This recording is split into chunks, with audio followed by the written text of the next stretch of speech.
Muy buenas tardes, estudiantes. Bienvenidos a la primera clase del módulo 6. En esta oportunidad vamos a vamos a estudiar acerca de la información genética que está contenida en los cromosomas y en los genes. Ahí vamos a ver ciertas características, diferencias entre estos dos conceptos. Además, vamos a estudiar las etapas y las características de estas etapas del proceso de mitosis, ya que está asociado al proceso de división celular. El proceso de meiosis lo vamos a ver la semana que viene porque es un proceso un poquito más largo y complejo de entender y que en este video no lo vamos a alcanzar a ver, ¿ya? Para comenzar, quiero dejarlos con una actividad que tiene como objetivo comparar y relacionar un ejemplo cotidiano con el contenido que nosotros vamos a trabajar en este video. Para eso, les pido a ustedes que puedan imaginar que estuviéramos en la sala de clase y que yo llegara a la sala, ¿cierto? Con muchos ingredientes, ¿ya? Y le dijera a ustedes, chicos, tomen los ingredientes necesarios y ahora prepárenme un cupcake, ¿ya? Como lo que ven ahí en la imagen. Pero yo creo que la mayoría de ustedes no podría elaborar un cupcake porque no tiene los pasos a seguir, ¿cierto? Entonces, ¿qué es necesario para poder realizar y crear estos cupcakes? Un manual o una receta, ¿cierto? Ahí sí nosotros podríamos llegar a concretar la preparación de estos cupcakes. De la misma manera, yo me hago la pregunta ahora, para que la célula pueda llevar a cabo todos los procesos vitales que lleva dentro de ella, como por ejemplo crear su membrana plasmática, crear todos los organelos celulares que están dentro de ella, llevar a cabo procesos de nutrición, respiración, etcétera, de reproducción, y además, por ejemplo, la de formar un ser vivo completamente, como en el caso de que estamos viendo ahí en el GIF, donde encuentra ella este manual que le permite tener los pasos o el procedimiento para concretar todas las reacciones o procesos que lleva a cabo. Piensen un poquitito, ¿dónde estará dentro de la célula ese manual, ese recetario que le permite a la célula llevar todos estos procesos? Yo creo que todos hemos llegado a la conclusión de que se encuentra en el núcleo, ¿cierto? ¿Por qué en el núcleo? Porque en todas las células eucarionte, al interior del núcleo, se encuentra el material genético o ADN, que es este manual, que es este recetario, como vimos en la actividad anterior, que contiene toda la información genética para poder crear un ser vivo y llevar a cabo todos los procesos funcionales que lleva la célula todos los días. Recordemos además que dentro de este material genético existen al interior de la célula 46 cromosomas, ya que están muy compactados para que puedan caber dentro de este huevito que es el núcleo, que es mucho más pequeñito que la célula inclusive. Tiene que estar muy compactado, ¿cierto? Y está compactado en este 46 cromosomas. Y de estos 46 cromosomas, 23 cromosomas, recordemos, vienen del espermatozoide de mi papá y 23 cromosomas vienen del ovocito de mi mamá, ¿ya? Que una vez que se junta el espermatozoide con el ovocito, se fecundan, se juntan estos dos núcleos, como lo estamos viendo ahora, se combina el material genético y ahora tenemos los 46 cromosomas que son parte de la especie humana. O sea que ningún otro organismo que nosotros o que esté dentro de nuestro planeta Tierra va a tener 46 cromosomas. Solamente la especie humana. Los otros pueden tener 8, 10, 25, etcétera, va a depender de la especie. A partir de esto que vimos ahora, entonces nos cabe responder las siguientes preguntas. ¿Qué es el ADN? ¿De qué está formado el ADN? ¿Es lo mismo decir cromosoma y ADN? ¿Y qué es un gen? Bueno, estas 4 preguntas las vamos a responder dentro de la siguiente diapositiva que vienen en el video. Entonces partimos. ¿Qué es el ADN y de qué está formado? Si nosotros nos recordamos a la semana pasada, en donde vimos los compuestos orgánicos o las biomoléculas que conforman el ser humano, revisamos 4. Proteínas, carbohidratos, lípidos y los ácidos nucleicos. Y aquí me quiero detener, porque los ácidos nucleicos forman a su vez 3 moléculas muy importantes: ATP, ARN y ADN, ¿ya? Por lo tanto, aquí tenemos la segunda respuesta, ¿de qué está formado? De ácido nucleico, ¿ya? Entonces, el ser humano, ¿cierto?, está formado por elementos más pequeños, y aquí vemos los niveles de organización del ser humano, ¿cierto?, que parte del átomo y ahí después va aumentando su complejidad hasta formar un organismo completo. Nosotros nos vamos a tener en las macromoléculas y específicamente en los ácidos nucleicos, porque los ácidos nucleicos forman 3 tipos de macromoléculas que son, ¿cierto?, el ATP, ARN y ADN. Y el ADN es lo que estamos estudiando, ¿cierto?, actualmente. Entonces, el esquema de la molécula de ADN está asociado a la disposición de estos ácidos nucleicos. Recuerden que los ácidos nucleicos están formados por elementos más pequeños. Por ejemplo, en el caso del ADN, ¿cierto? Podemos ver que el ADN, que es una doble hélice, porque por eso tenemos una doble cadena. Aquí tenemos una cadena y acá tenemos otra cadena, o tenemos una hebra y otra hebra. O sea, la molécula de ADN es una doble hebra de ADN, ¿ya? Que está formado por nucleótidos. Aquí tenemos 1, 2, 3, 4, 5, 6, 7 y 8, ¿ya? Por 8 nucleótidos. Bueno, este es un segmento de lo que es la enorme molécula de ADN, ¿ya? Pero en este segmento existen 8 nucleótidos, ¿ya? Que están formando el ADN. Ahora, si revisamos específicamente de qué está formado el nucleótido, vamos a encontrar que está formado por 3 elementos: un grupo fosfato, un azúcar y una base nitrogenada. El azúcar en este caso se denomina desocirribosa. Desocirribosa, ¿ya? Y en el caso del ADN, las bases nitrogenadas pueden ser 4.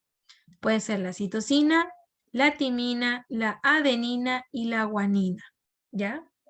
Puede tener una de esas 4 bases nitrogenadas ubicada en esta parte. Entonces, estos 3 elementos forman los nucleótidos, que a su vez los nucleótidos en conjunto con otros nucleótidos van a formar un ácido nucleico, que puede ser el ADN, ¿cierto? Si es que tiene la desocirribosa y tiene este grupo de 4 bases nitrogenadas presentes dentro de esta estructura. El modelo de la doble hélice fue propuesto en 1953 por James Watson y Francis Crick, ¿ya? O sea que el modelo que hasta la actualidad se ocupa, se emplea para estudiar la cadena de ADN, es el que propuso estos 2 científicos, ¿cierto?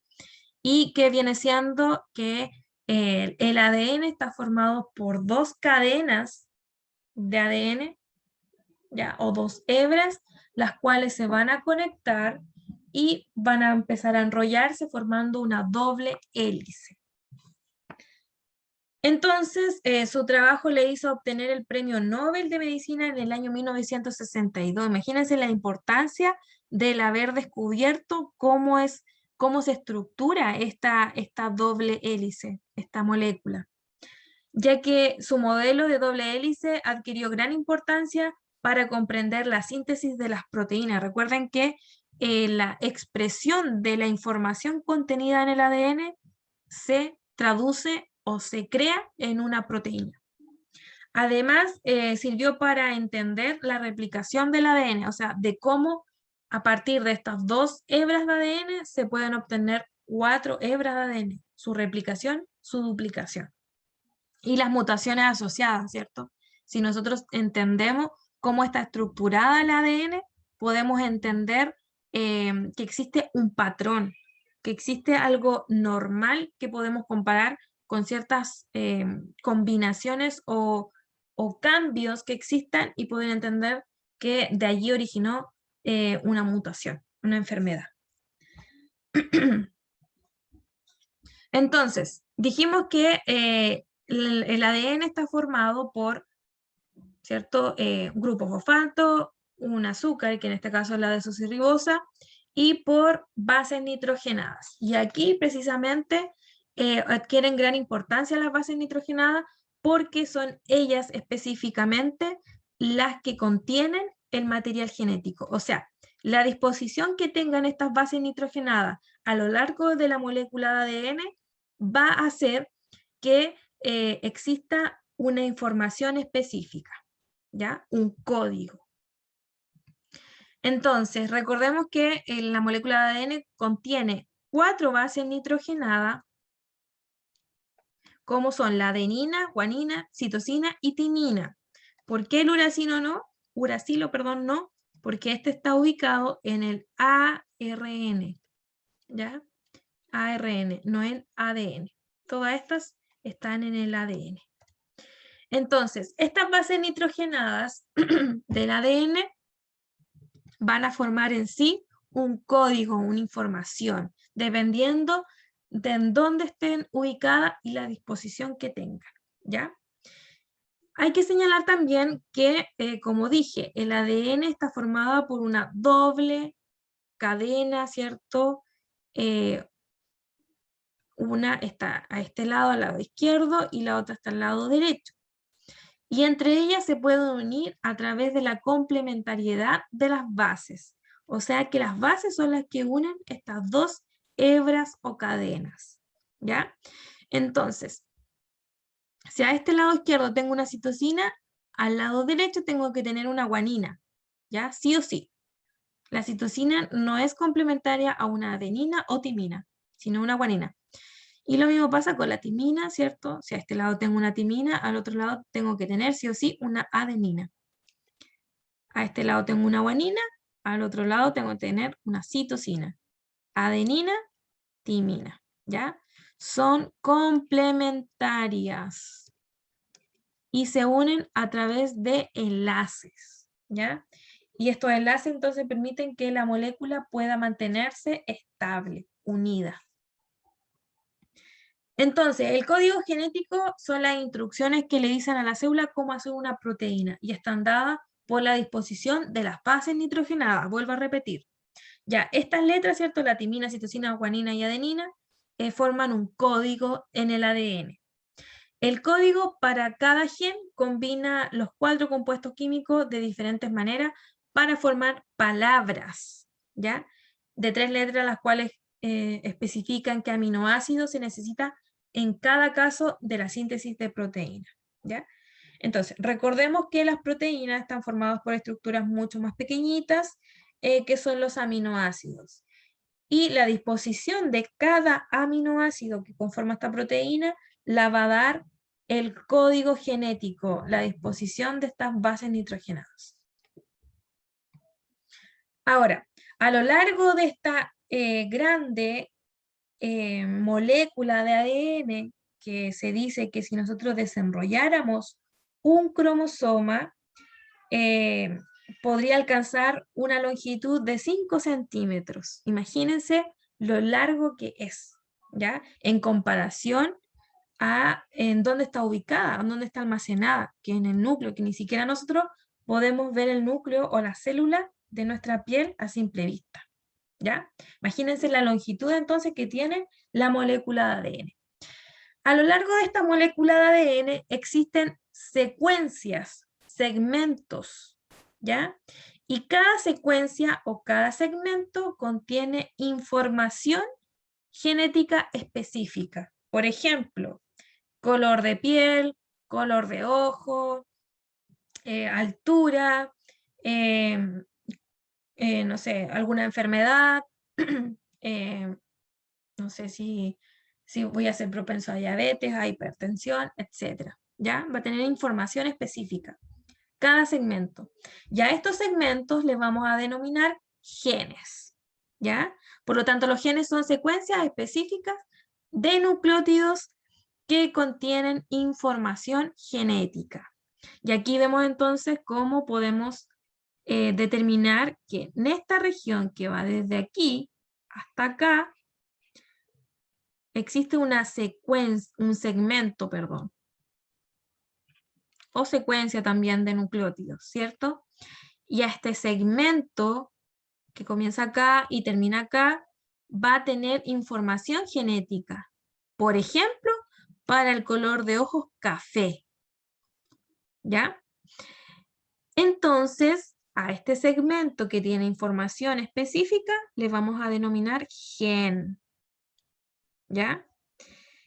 Y aquí vemos que el gen 1 no tan solo está él, sino que existe otro gen después posterior que empieza acá y termina acá, y que también es un segmento que contiene información genética, por ejemplo, para el color de pelo, ¿ya? En este caso, rubio. Entonces, podemos ver que dependiendo de la ubicación en donde estemos del ADN, vamos a encontrar un gen determinado, ¿ya? Y en realidad en nuestras moléculas de ADN que existen en nuestra célula, existen muchos genes a lo largo de esta molécula. Entonces, nosotros sabemos, y el dato que les dije fue que la molécula de ADN, ¿cierto? Si nosotros la pudiéramos desenrollar, porque está enrollada, alcanzaría una longitud de 5 centímetros, ¿ya?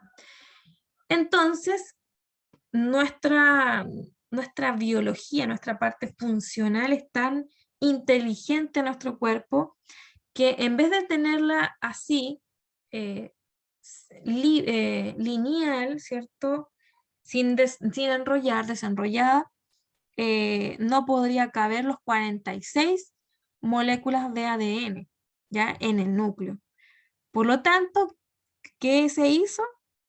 La hebra de ADN se comenzaron a enrollar, ¿ya?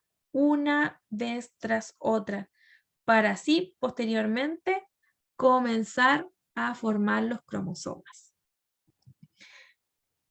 ¿Y cómo lo podemos relacionar? Por ejemplo, lo que pasa, ¿cierto? Cuando tenemos hilo o tenemos cordones de lana, ¿ya? Para que no ocupen tanto espacio, ¿qué es lo que hago yo? Lo comienzo a enrollar, una tras otra, y voy formando, ¿cierto?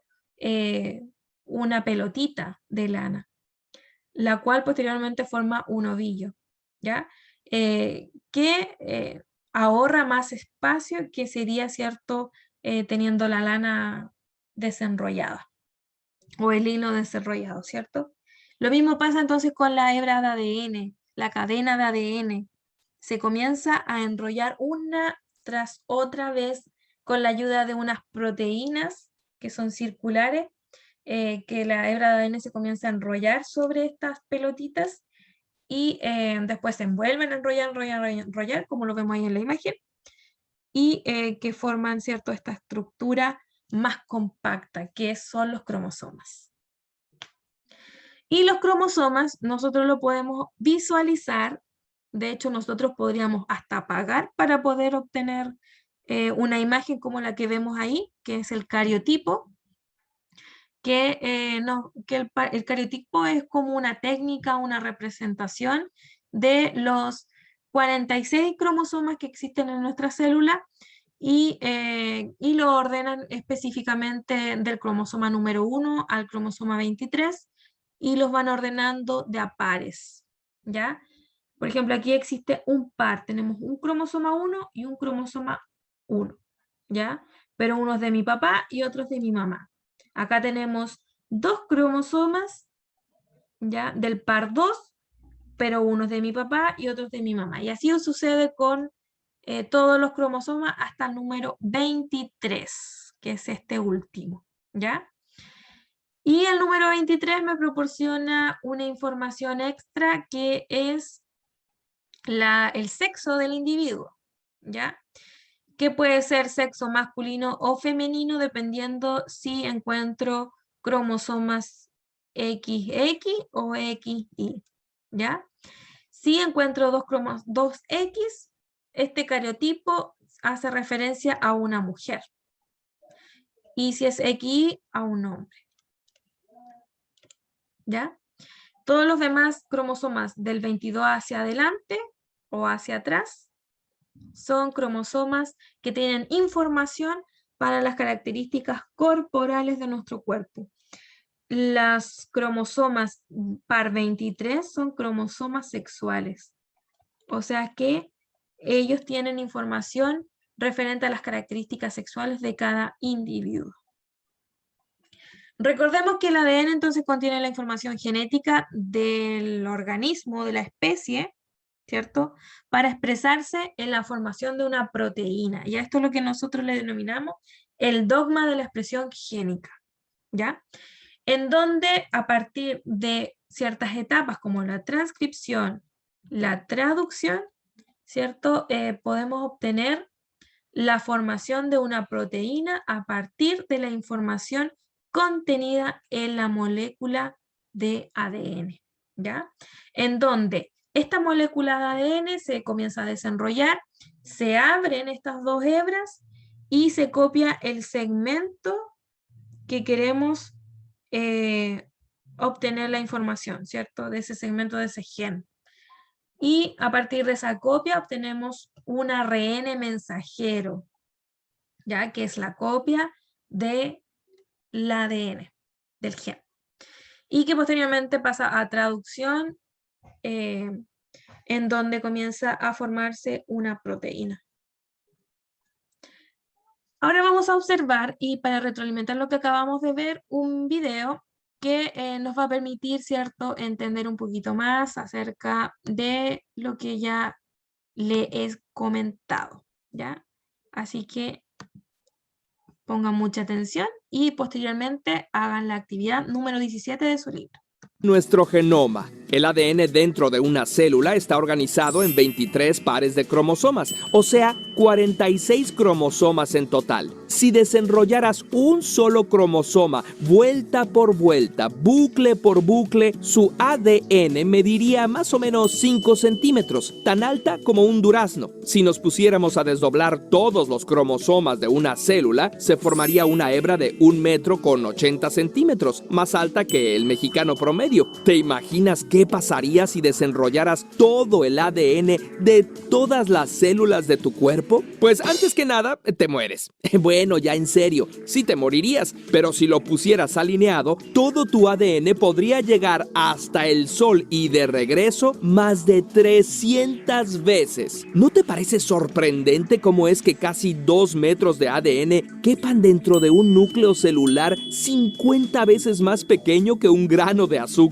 Y si está más enrollado que el cable de tus audífonos, ¿cómo está tan ordenado que cualquier gen puede ser encontrado fácilmente? Es más fácil encontrar un gen en tu ADN que el par perdido de un calcetín. El secreto está en cómo está empaquetado. Solo con enrollarlo ya se está reduciendo mucho espacio. Unas proteínas se unen en grupos de 8 y se pegan al ADN. El ADN se enrolla en esas proteínas. Ahora el ADN parece un collar de perlas. Lo que serían las perlas se les llama nucleosomas. Estos nucleosomas o perlas se vuelven a enrollar entre ellas y forman la cromatina. Por último, usando otras proteínas, la cromatina se vuelve a enrollar. Todas estas vueltas le dan una forma al ADN que conocemos como cromosomas. La verdad es que no todo el tiempo el ADN está tan ordenado. Así de empaquetado sería imposible llegar a las instrucciones para hacer funcionar nuestras células. Por lo general, algunas partes de los cromosomas no están tan enrolladas para poder acceder a los genes. Esta forma súper compacta solo sucede cuando la célula se está dividiendo, y también es en esta forma cuando es posible verlos en un microscopio. 1 millón de páginas de información contenidas en solo 65 micrómetros cúbicos, que es el volumen del núcleo de una célula. Parece ser la solución para el problema de almacenamiento de información. Hoy en día, el Internet se mantiene gracias a miles de edificios que almacenan computadoras enormes y que necesitan mucha energía para funcionar. Para almacenar 1.000 millones de gigabytes, se necesita un edificio del tamaño de un campo de fútbol americano. Si esa misma información se pusiera en una molécula de ADN, sería del tamaño de un cubo de azúcar. Solo se requiere pasar la información digital, escrita en código binario, al código del ADN. En 2019 se almacenó toda la Wikipedia en inglés en moléculas ADN. ¡Wow! Justo cuando creíamos que el futuro era el Internet de las cosas, ahora el futuro es el ADN de las cosas. Imagínense entonces la importancia que tiene el ADN en nuestra célula, que contiene toda la información genética de un ser vivo, ¿ya? Capaz de poder crear todas las estructuras que conlleva este ser vivo. Y imagínense también lo que dijo el video, que ya se hizo, fue almacenar toda la información de la Wikipedia de ese año en una molécula de ADN. Imagínense la capacidad entonces que tiene y la gran importancia de ser un reservorio de información. A partir de esto, y como les dije anteriormente, ¿cierto? Vamos a ver también el proceso de mitosis, que es la división celular. Y para eso quiero que también observen la siguiente imagen, que es más que nada viene a darnos a entender, ¿cierto?, a demostrar el proceso de fecundación que se lleva a cabo por el espermatozoide y el ovocito. A partir de esto dice, ¿por qué una célula del núcleo del espermatozoide ingresa al óvulo, la célula se comienza a dividir? ¿Por qué al ingresar el núcleo del espermatozoide al ovocito, posteriormente la célula comienza a dividirse? ¿Para qué? ¿Cuál será la finalidad de eso? Bueno, también nos surgen las otras preguntas que son, ¿cómo se llama a este proceso de división? Porque si bien la célula, como lo vemos ahí, se comienza a dividir y forma muchas otras células más, ¿cómo se denomina este proceso de división? ¿Cuál es la finalidad de esta división? ¿Y qué producto tenemos al finalizar esta división? Y posteriormente se podrá evidenciar esta situación en otros hechos, o sea, aparte de formar vida, se podrá evidenciar este proceso de división en otros hechos o situaciones en nuestro cuerpo. Eso es lo que vamos a ver.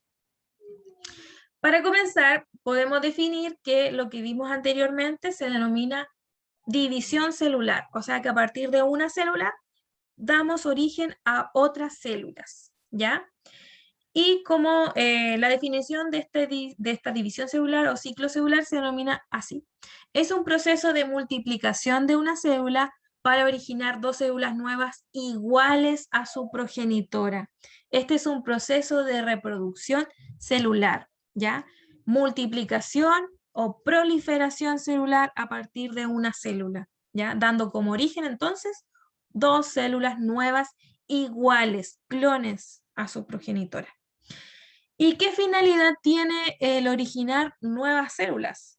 Que podemos evidenciar o reparar, por ejemplo, ciertos tejidos que fueron dañados. Por ejemplo, si nosotros nos quemamos o nos hacemos alguna herida, parte de nuestras células de ese tejido fueron dañados, fueron muertas, ¿ya? Pero ahora, para recuperar parte de ese tejido y cerrar la herida, necesitamos que las células que no fueron dañadas comiencen a dividirse. Y al dividirse comienza a aumentar el número de esas células y comienza a regenerarse nuevos tejidos, ¿ya? Por lo tanto, tiene una característica de regeneración.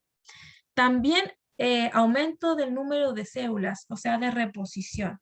Si en algún tejido u órgano se perdió un gran número de células, el proceso de división hace que aumente el número de estas células, ¿cierto? Y también lo podemos ver, por ejemplo, en el caso de, el sistema inmunológico, en donde a partir de la detección de un agente extraño, se comienza a estimular las células de nuestro sistema inmune para que comiencen a aumentar en número y poder retener la infección.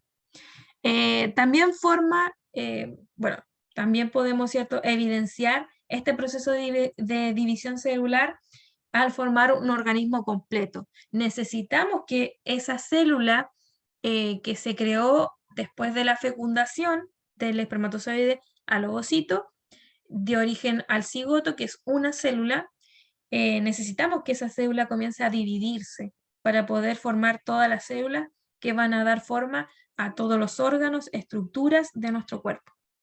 Y también tiene como propósito la división celular preservar la información genética, ya que recuerden que una vez que se forman nuevas células, parte de la información genética, ¿cierto?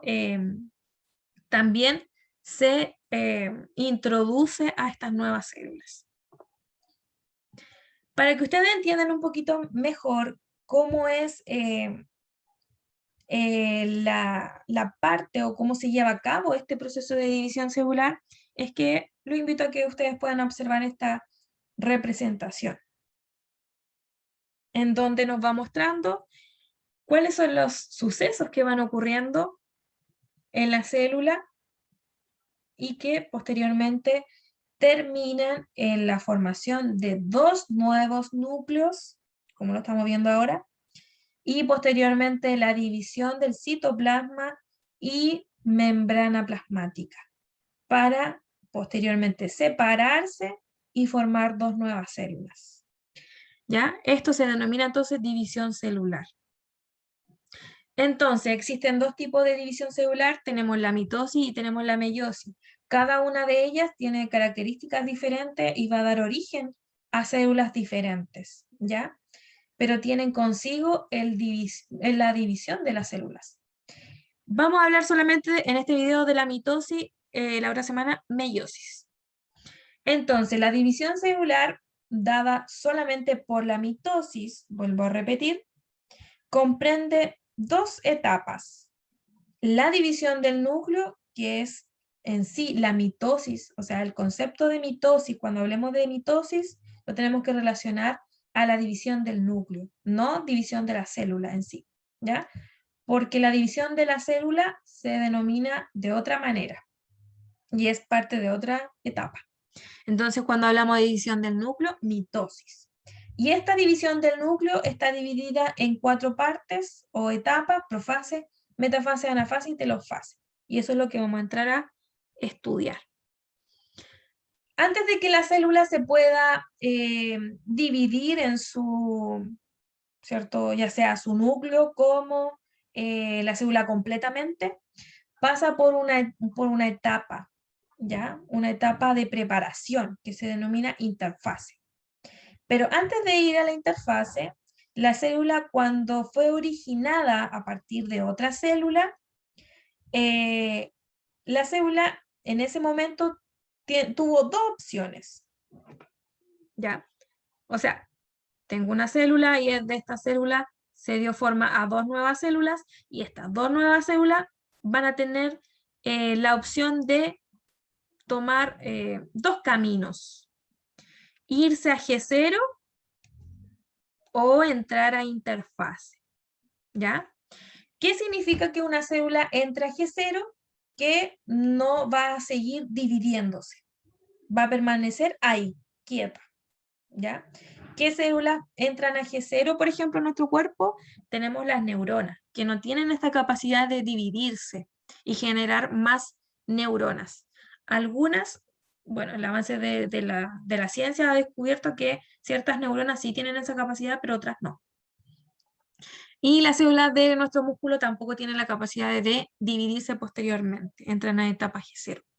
Ahora, si la célula no quiere, o sea, si la célula quiere seguir dividiéndose y formar más células, entonces va a entrar a la etapa de interfase.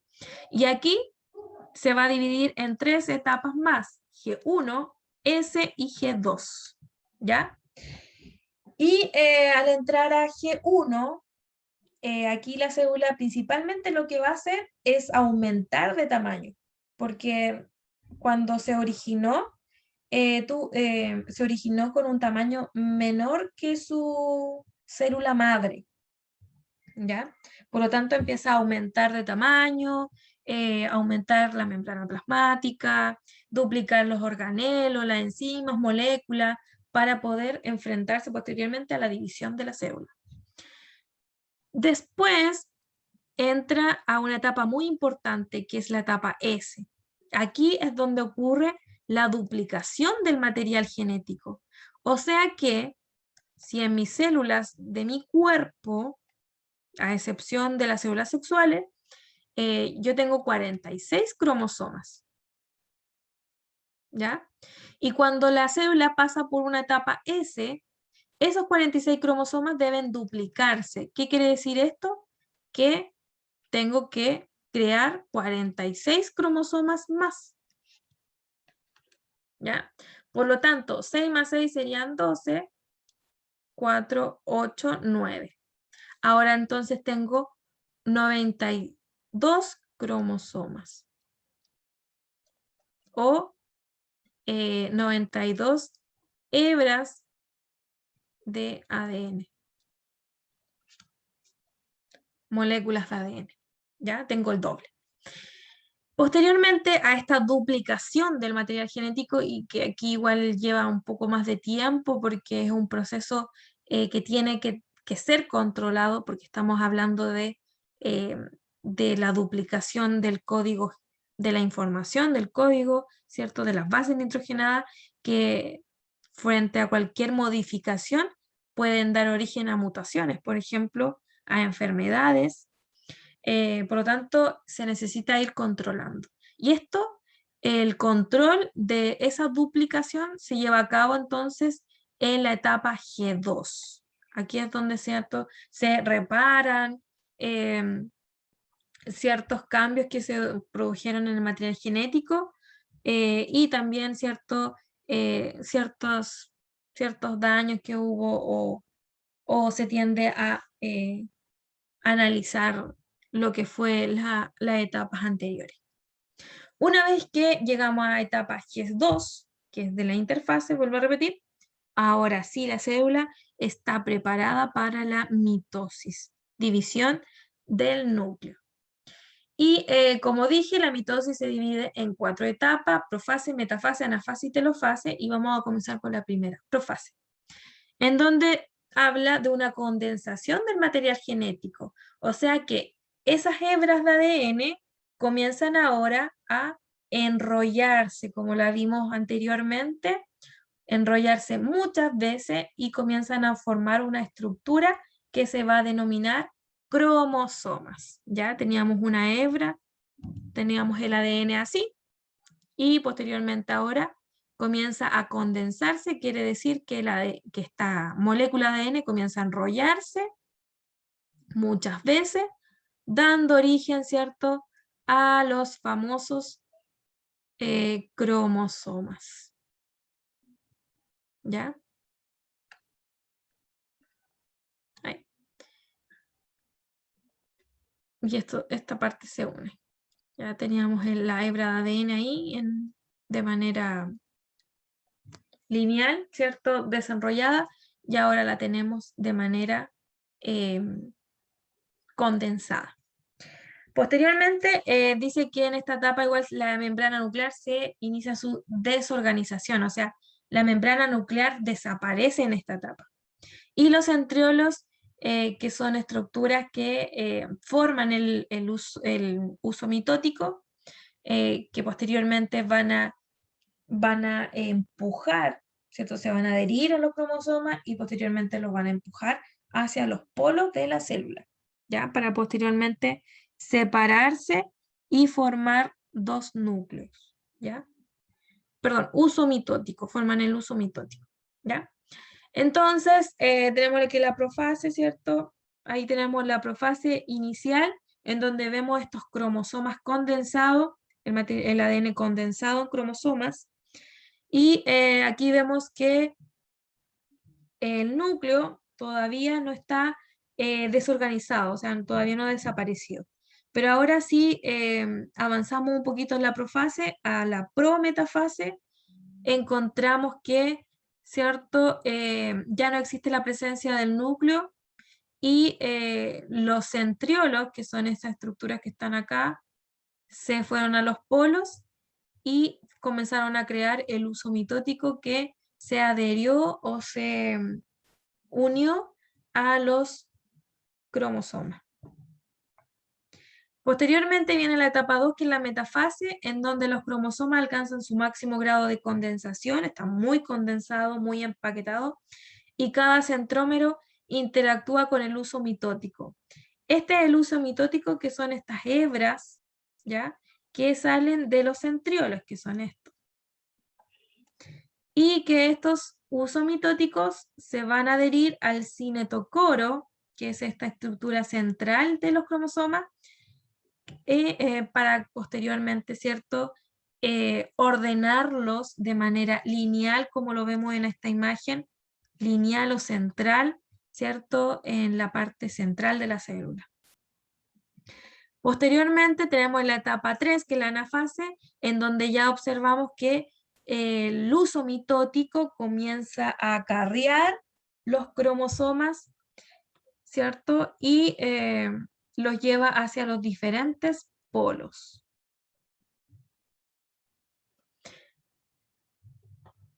Y la número 4, la telofase, los cromosomas migran completamente hacia los polos celulares y vuelven a descondensarse, perdón, ¿ya? O sea, vuelven a formar, no estar tan empaquetados como lo serían en los cromosomas.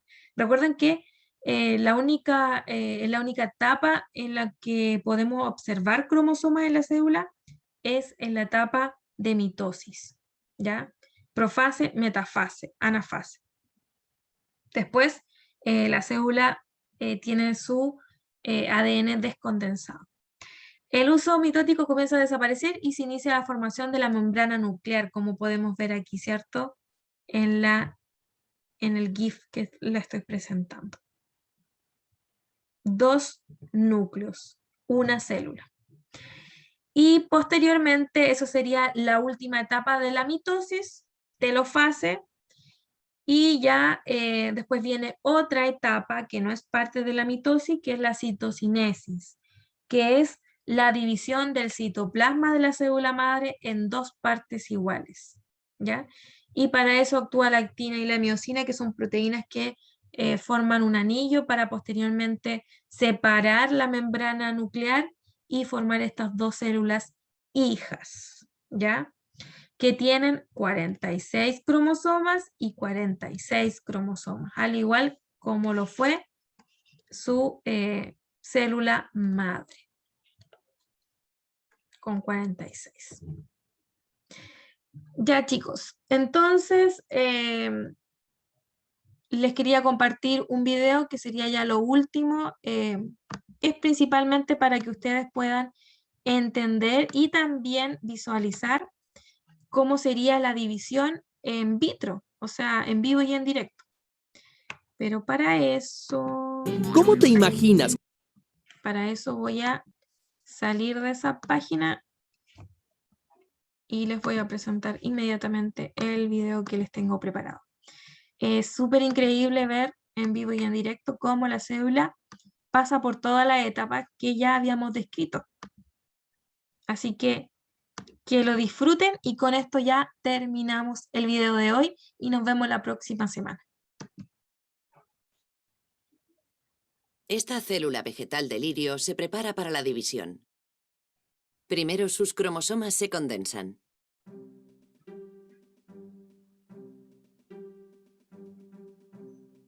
Y luego, el uso mitótico los alinea en el centro de la célula.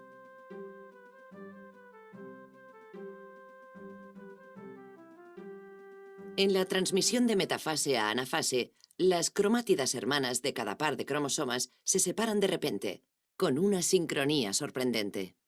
Los cromosomas son estirados a lo largo de los microtúbulos del uso mitótico hacia los extremos opuestos de la célula. Después de la separación de los cromosomas, varias vesículas de membrana se alinean en el centro y se fusionan entre sí formando la nueva membrana plasmática que separará a las dos células hijas. En la telofase, los cromosomas se descondensan en el núcleo recién formado.